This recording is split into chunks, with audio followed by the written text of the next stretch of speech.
What a beautiful summer day. Thanks for joining me. Another study on the book of Proverbs. We're going to be in Proverbs chapter 31. That's right, chapter 31, which means, yes, this is going to be the last study from Proverbs. It's been a good study. I hope you've enjoyed it. Chapter 31 is one of those chapters that is very well known, very well loved in the book of Proverbs. So we'll begin here with verse 1. The words of King Lemuel, the oracle which his mother taught him. It's kind of interesting there, King Lemuel. We don't know any King Lemuel. We don't know who the Bible's talking about here necessarily. There's been a lot of conjecture as to who this might be. The name Lemuel means devoted to God, or belonging to God. And many think, and I kind of would agree, that maybe this was the pet name that his mother gave him. Little King Lemuel, little devoted to God, her son.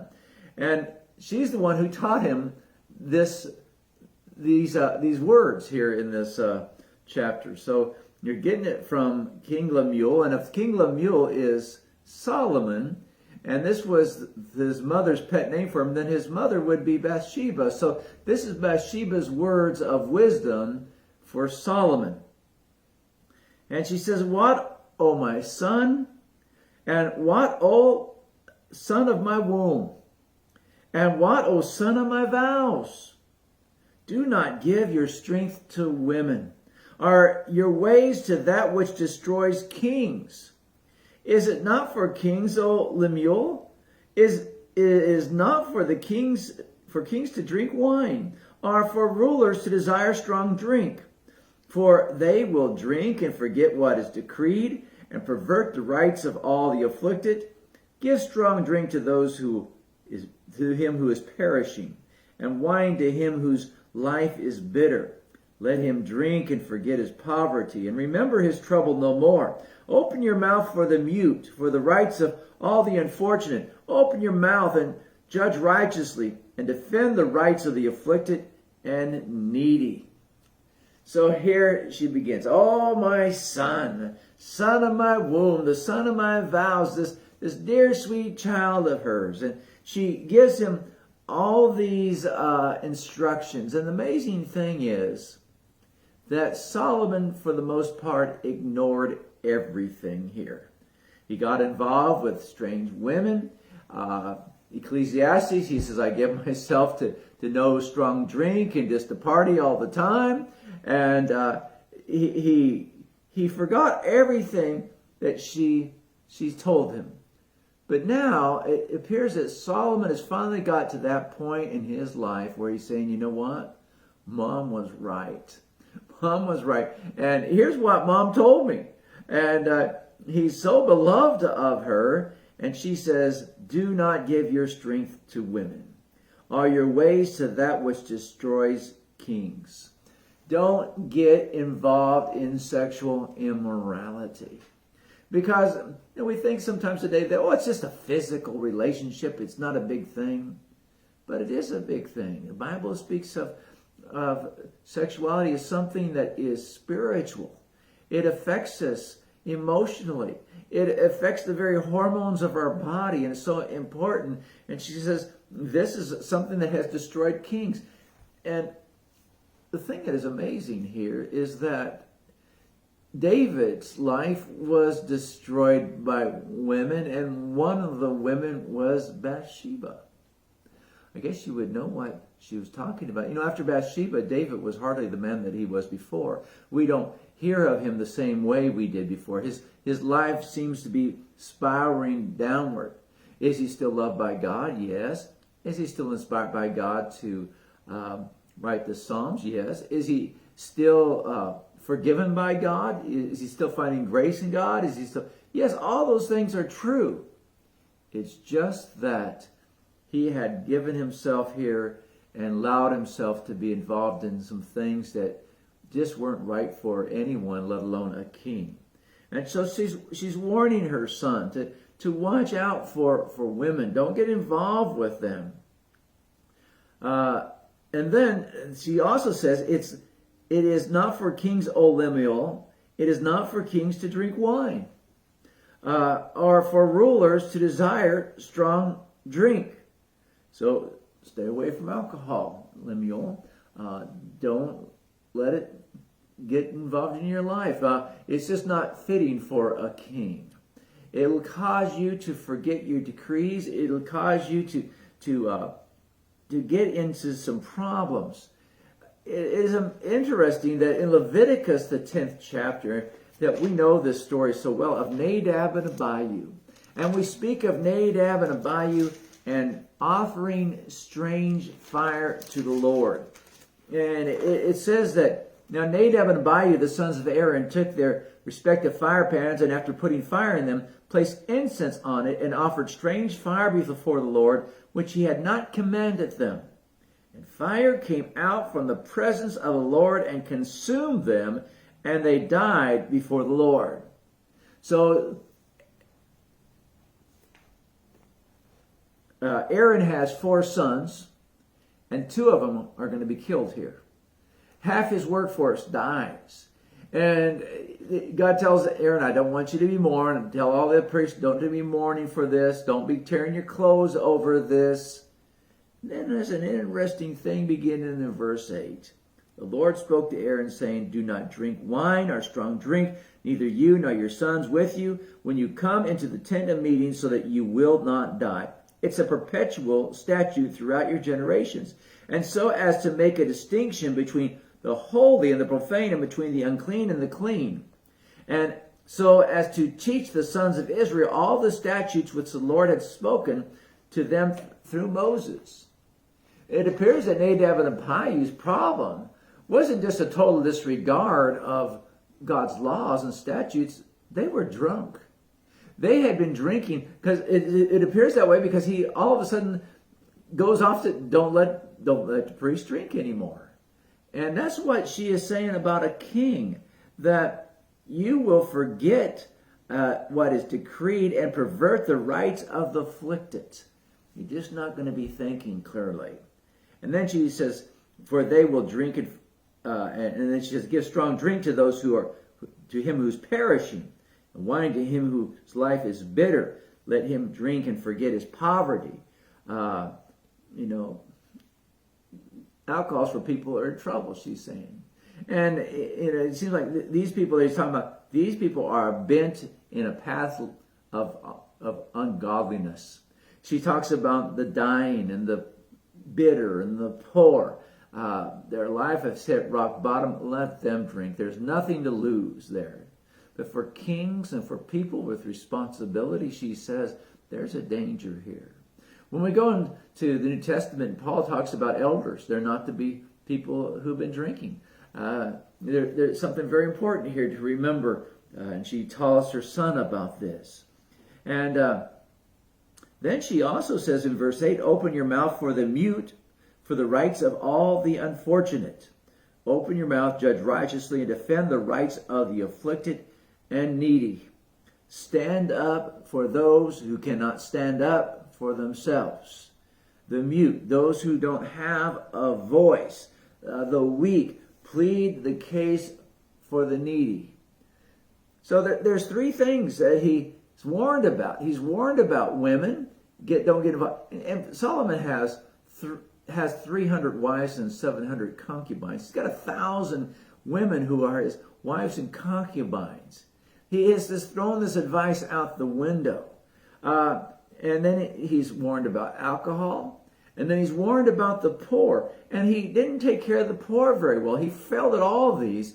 We know he failed at the poor because when he died, the people went to his son and said, these taxes are just too great.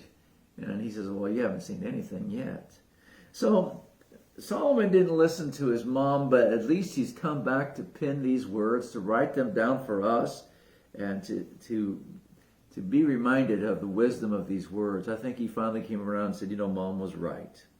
And then he begins this section of the worthy woman, the excellent woman, one of the most popular and beloved sections in Scripture. He's been consistently warning about the strange woman.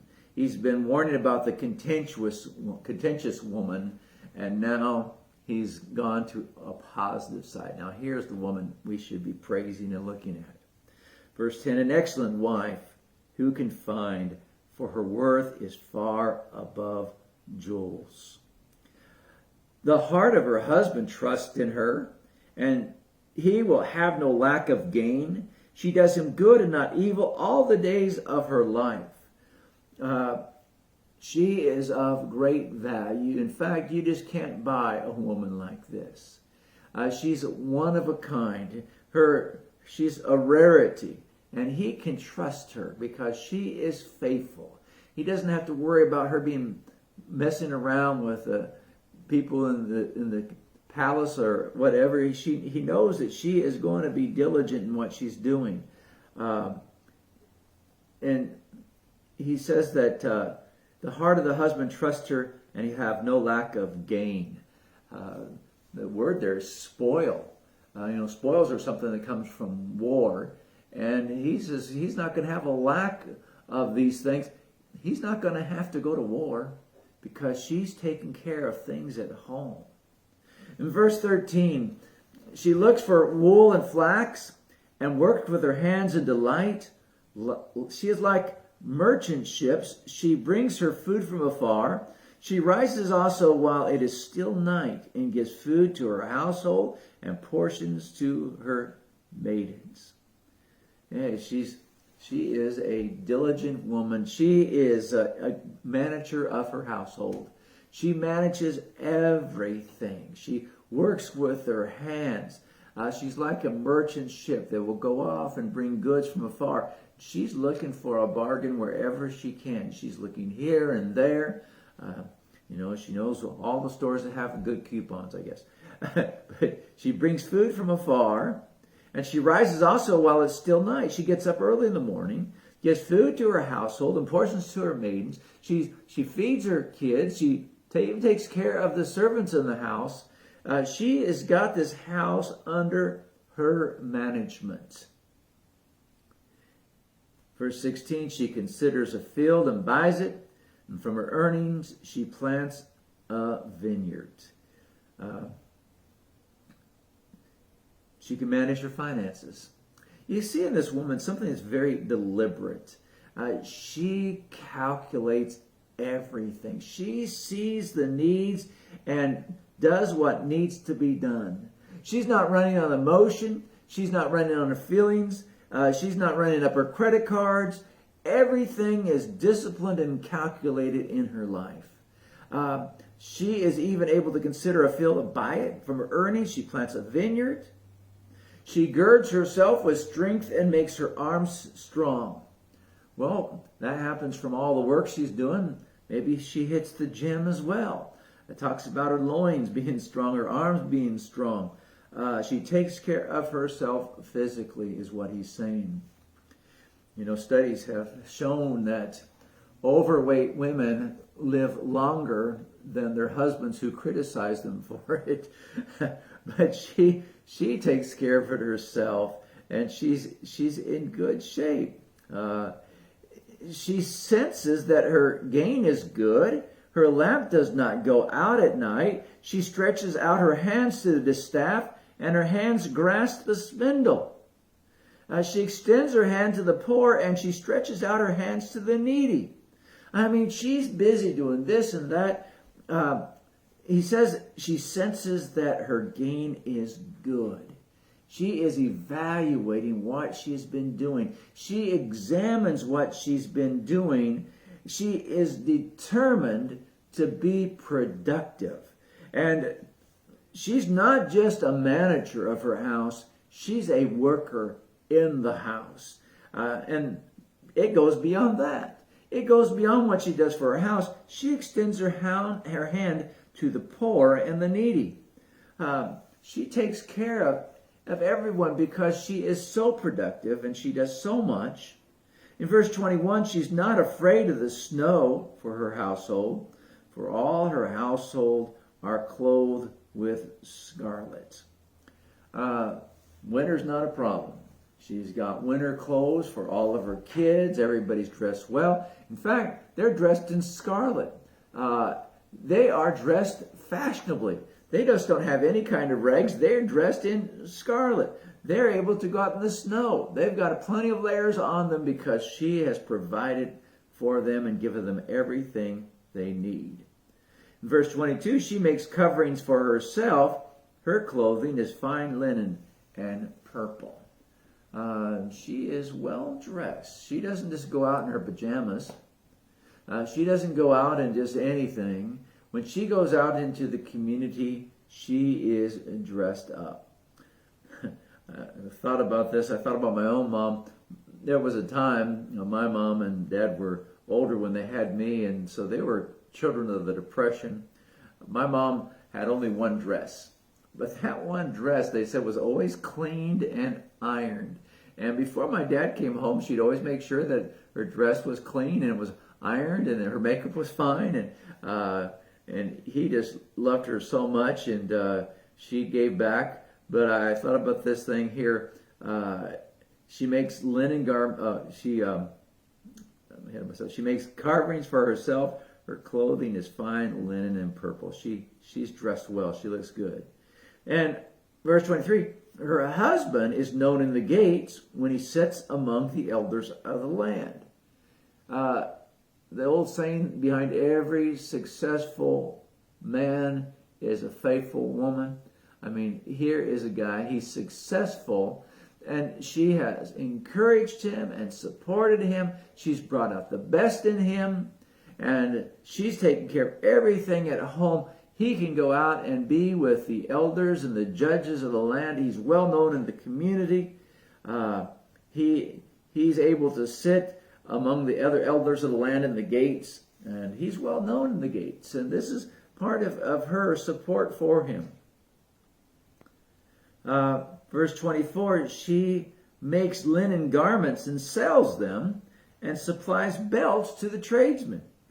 Strength and dignity are her clothing, and she smiles at the future.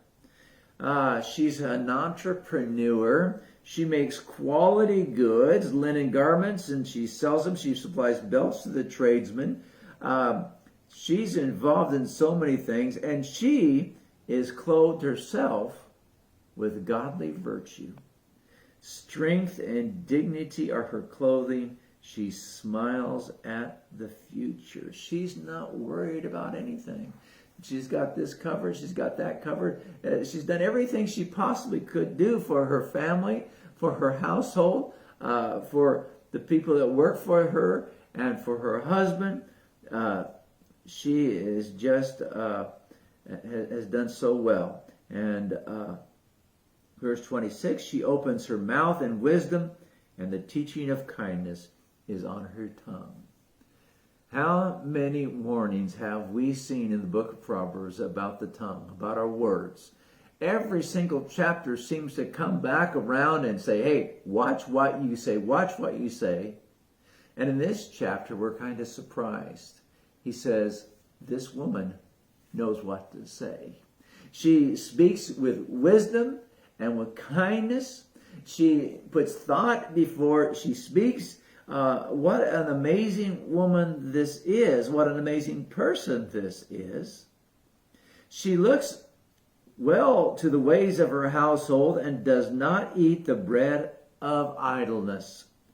Her children rise up and bless her, her husband also, and he praises her, saying, many daughters have done nobly, but you excel them all. Charm is deceitful and beauty is vain, but a woman who fears the Lord, she shall be praised. Give her the product of her hands, and let her works praise her in the gates. One of the great things about this chapter as a teacher is it doesn't need a whole lot of explaining. Pretty straightforward, isn't it? I mean, this amazing wife, this amazing woman who's done such a marvelous job with her husband and her children and in her community, and her family praises her for that. Her family, her children rise up and bless her. Her husband blesses her. I mean, the kids know who puts food on the table, who's been taking care of them, and they praise her. The husband knows who's been feeding him, and he praises her. And he says, many daughters have done nobly, but you excel them all. Many wonderful women up there, but this is one that does so well. And he says, charm is deceitful and beauty is vain, but a woman who fears the Lord, she shall be praised. There are a lot of women out there that, and Solomon has talked about them, the wrong kind of women who bring damage to their family, damage to their children, damage to their community. And there are those who try to do hard, but they're missing this one element. They don't fear the Lord. They don't focus on God. And he says, this is what puts her over the top. Not only does she do all these things, she does it with a spirit of godliness. She focuses on God. She is to be praised. And let the works praise her in the gates. The community even recognizes this special woman, and they praise her. Sometimes you find somebody say, well, how could I find a wife like this? That's the kind of woman I want. Well, if you're a single guy, I guess the advice would be the kind of man that would be attractive to this kind of woman. You too need to be a person of discipline and purpose. And you too need to be a person of godliness and a person who calculates what he needs to be doing and then does it. There's so much here, it's often that this is taught in a ladies' class on how to be a good wife. And what about a husband? What are we supposed to do? It's really not that hard to be a husband and know what to do, and yet it is. There's only one thing you have to realize, that as a husband, marriage is going to kill you. Listen to what it says in Ephesians 5:25. Husbands, love your wives, just as Christ also loved the church and gave himself up for her. He gave her everything. That's what husbands are to do for their wives, to give them everything they possibly can give him. Give yourself up for him. Jesus did everything for his church. What a great chapter. I hope you've enjoyed the book of Proverbs. One of the things about Proverbs, you can read it every day, a chapter every day.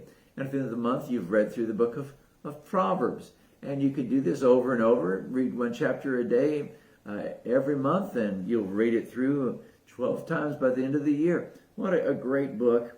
I hope you've enjoyed it. We'll be starting a new study soon, and so I hope you join me then again.